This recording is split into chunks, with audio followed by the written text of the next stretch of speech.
supposed to live as if God is always listening. He is? Yes. We live in a world, there's always a camera somewhere too. So people do things and they're like, there was a camera? There's always a camera. Yeah. Well, today we're going to say something. So we ready? We can start anytime.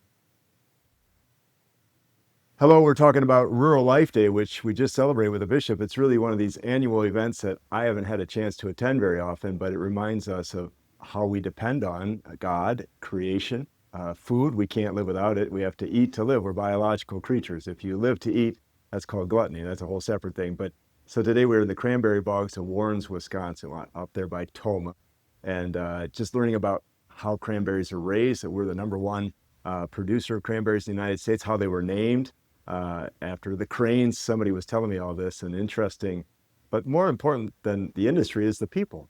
What makes food is God, photosynthesis, and farmers.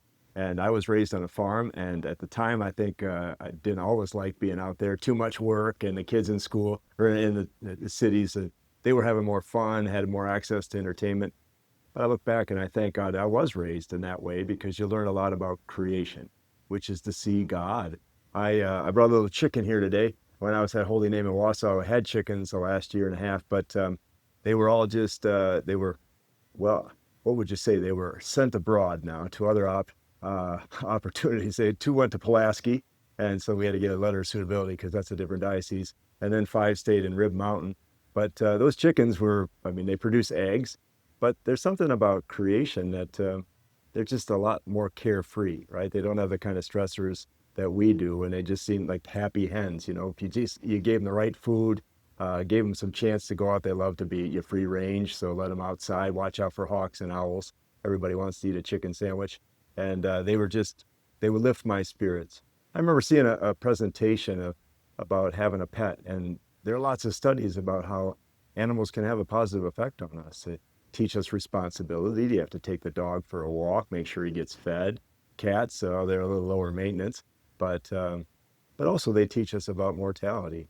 That our pets, we're going to outlive them probably, and that is a good reminder too.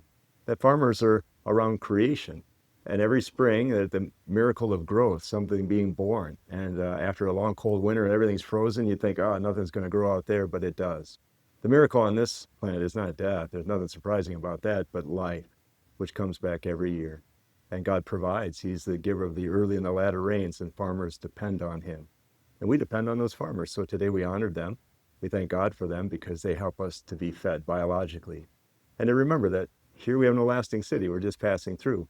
Those chickens, they're still laying eggs. I saw evidence anyway, because when you leave an assignment, sometimes the chickens go right into a soup. But they're still alive and well as far as I can tell. So let's thank God for all the farmers who have fed us and inspired us. And by the work of their hands, we're all better for it. God bless you. We'll see you next time. Could you see the chicken?